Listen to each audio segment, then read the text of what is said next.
Pasado na ang palitan ng hostage prisoner ng mga grupo ng Hamas at Israel, kasunod na rin ng napagkasunduan ng dalawang bansa na tigil putukan.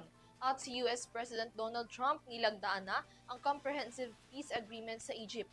Yan at ang iba pang kaganapan abroad, ihahatid sa atin ni Son Santiago.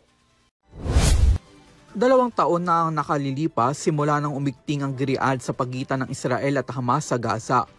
Ang tagpong ito nauwi sa madilim, marahas na tagpo at matinding kalungkutan.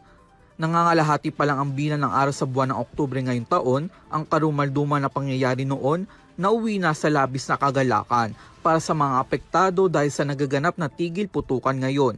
Simula kasi ng pinangsang-ayunan ng Israel at Hamas ang unang bahagi ng US Peace Plan, ganap na nakabalik sa kanilang mga pamilya ang mga natitirang 20 living Israeli hostages na hawak pa ng Hamas. Sa Gaza naman, isinuko na ng Israel ang mahigit 1,700 Palestinian detainees at 250 mga bilanggo. Unti-unti na rin nakababalik sa kanilang mga tahanan ang mga Palestinong lumikas sa gitna ng labanan matapos umatras ang militar ng Israel mula sa Gaza Strip. Ang mga kaganapan na ito, hudyat na raw ng katapusan ng kaguluhan, hindi lamang para sa Israel at Palestine, kundi rin sa buong Middle East. Ito kasi ang naging laman ng talumpati ni US President Donald Trump sa katatapos lamang na Middle East Summit sa Egypt na dinaluhan ng humigit 20 world leaders.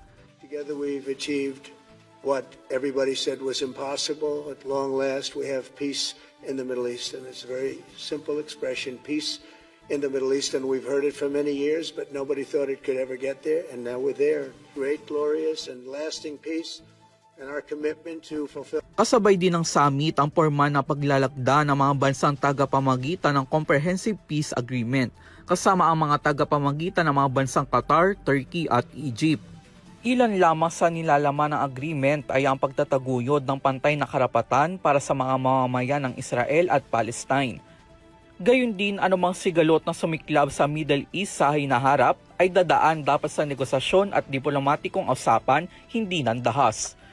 Bagamat na isa katuparan na ang unang yugto ng US Peace Plan at ang pinamahang peace accord sa Egypt, nananatili pa rin ang katanungan.